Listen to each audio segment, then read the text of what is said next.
साथ संगत जी, प्यार से बोलना जी, धन निरंकार जी। दासी एक और नई साखी के साथ आप जी के समक्ष हाजिर हुई है। उम्मीद करती हूँ आप सभी संत महापुरुष सतगुरु माता जी की कृपा से बहुत अच्छे होंगे। साथ संगत जी, आज का विषय है पति पत्नी का तलाक। साथ संगत जी, चैनल पर पहली बार आए हैं तो लाइक शेयर सब्सक्राइब करना ना भूलें। प्यार से बोलना जी, धन निरंकार जी। साथ संगत जी, पत्नी ने न जाने क्या किया था कि पति ने उसे एक के बाद एक कई थप्पड़ जड़ दिए। साथ संगत जी, हमेशा हर सिचुएशन को शांति से हैंडल करने वाली पत्नी भी इस बार इतनी अशांत हो उठी। साथ संगत जी, कि उसने अपनी चप्पल ही निकालकर पति की ओर दे फेंकी। साथ संगत जी, चप्पल पति के बालों को छूते हुए निकल गई। ये किस्सा यहीं पर खत्म हो सकता था, मगर पति ने इसे अपनी मर्दानगी का विषय बना लिया। साथ संगत जी, और बात बद से बदतर होती चली गई। रिश्तेदारों ने भी आग में घी का काम किया। किसी ने कहा जो अपने पति को चप्पल से मार सकती है वो ना ही वफादार हो सकती है और ना ही पतिव्रता। ऐसी औरत परिवार ही नहीं पूरे समाज पर कलंक की तरह है। साथ संगत जी, बीवी के पक्ष वाले कहा पीछे रहने वाले थे। किसी ने कहा 21वीं सदी में भी जो स्त्री के साथ मारपीट करते हैं उन्हें तो जेल भेज देना चाहिए। तो कोई कहता जरूर उसको कोई और पसंद आ गई होगी, इसलिए अब पत्नी से मारपीट करने लगा है। साथ संगत जी, बात कोर्ट तक पहुंच गई। दोनों पक्षों ने एक दूसरे के खिलाफ केस फाइल कर दिया। पति ने चरित्रहीन होने का तो पत्नी ने दहेज और शारीरिक उत्पीड़न का आरोप लगाया। 2 वर्षों से अधिक समय के लिए केस चला था। इन 2 वर्षों के दौरान दोनों पति पत्नी अलग अलग रहे थे। इन 2 वर्षों के दौरान दोनों पक्षों के समर्थकों की संख्या कम हो गई थी। साथ संगत जी, पहले जहां दोनों पक्षों में समर्थकों का समूह होता था, अब गिने चुने लोग रह गए थे। पति और पत्नी दोनों की आर्थिक स्थिति भी इस समय के दौरान नीचे गिर चुकी थी। साथ संगत जी, जिन्हें वो अपना शुभ चिंतक समझ रहे थे, पैसों की बात आते ही उन्होंने भी अपना पलड़ा झाड़ लिया था।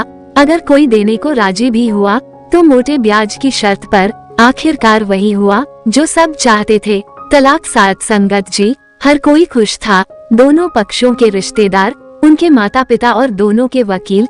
लेकिन 5 साल की सुखद शादी और एक सुंदर बेटी होने के बाद मिले इस तलाक से पत्नी मौन थी और पति शांत। शायद ये एक इत्तेफाक ही था कि इस खुशी को मनाने के लिए दोनों पक्ष के लोग एक ही चाय की टपरी पर बैठे आमने सामने।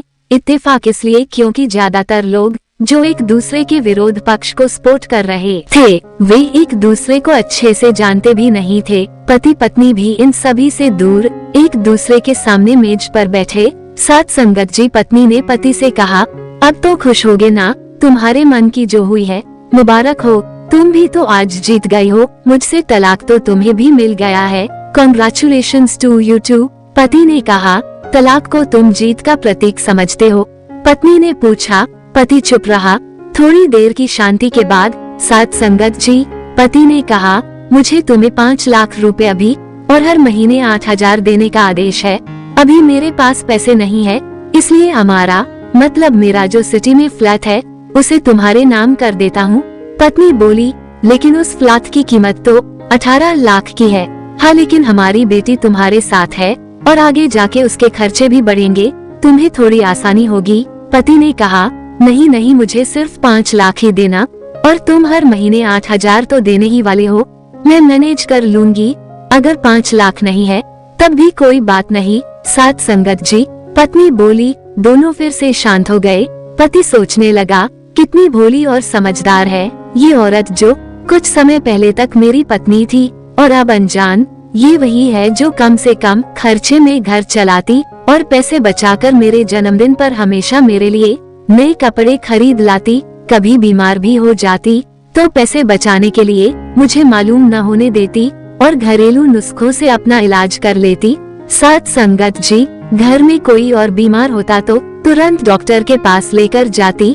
मेरी ही मति मारी गई थी। मैं ही अपनी झूठी मर्दानगी के चक्कर में इतनी बड़ी गलती कर बैठा। पत्नी के दिमाग में भी उथल पुथल चल रही थी। अभी भी वैसा का वैसा ही है। पहले भी खुद से ज्यादा हमारे बारे में सोचता था साथ संगत जी अब भी वही कर रहा है। ये वही आदमी है जो मुझे एक्सीडेंट से बचाने के लिए खुद मोटरसाइकिल के आगे कूद पड़ा था और अपनी उंगली तुड़वा बैठा था। साथ संगत जी पता नहीं कौन सी मनहूस घड़ी में मैं झगड़ा कर बैठी। साथ संगत जी पति ने मौन तोड़ते हुए पूछा, अब तुम्हारे कमर का दर्द कैसा है? ज्यादा तकलीफ तो नहीं होती? पत्नी हल्का सा मुस्कुराई और बोली, अभी भी होता है, अब तो पेट में भी क्रैम्स उठते हैं। वो तो होगा ही, तुम योगा या कसरत भी तो नहीं करती हो, अब किसी गायनेकोलॉजिस्ट को जरूर दिखा देना। पति ने कहा, तुम बताओ तुम्हारा अस्थमा कैसा है? क्या अब भी दौरे पड़ते हैं? साथ संगत जी पत्नी ने पूछा, हाँ पड़ते हैं, पहले से ज्यादा, क्योंकि अक्सर इन्हें भूल जाया करता हूँ याद दिलाने के लिए, तुम जो नहीं हो अब। साथ संगत जी पति बोला। पत्नी की आंखों में आंसू आ गए। वो बोली, तुम्हें मेरे चरित्र पर सवाल नहीं उठाना चाहिए था, तो ये परिस्थिति आती ही नहीं। हाँ मैं जानता हूँ तुम बहुत अच्छी हो, मुझसे गलती हो गई, बहुत बड़ी गलती, मैं लोगों के बहकावे में आ गया था। साथ संगत जी पति बोला, तुमने भी तो मुझ पर दहेज का इल्जाम लगाया था।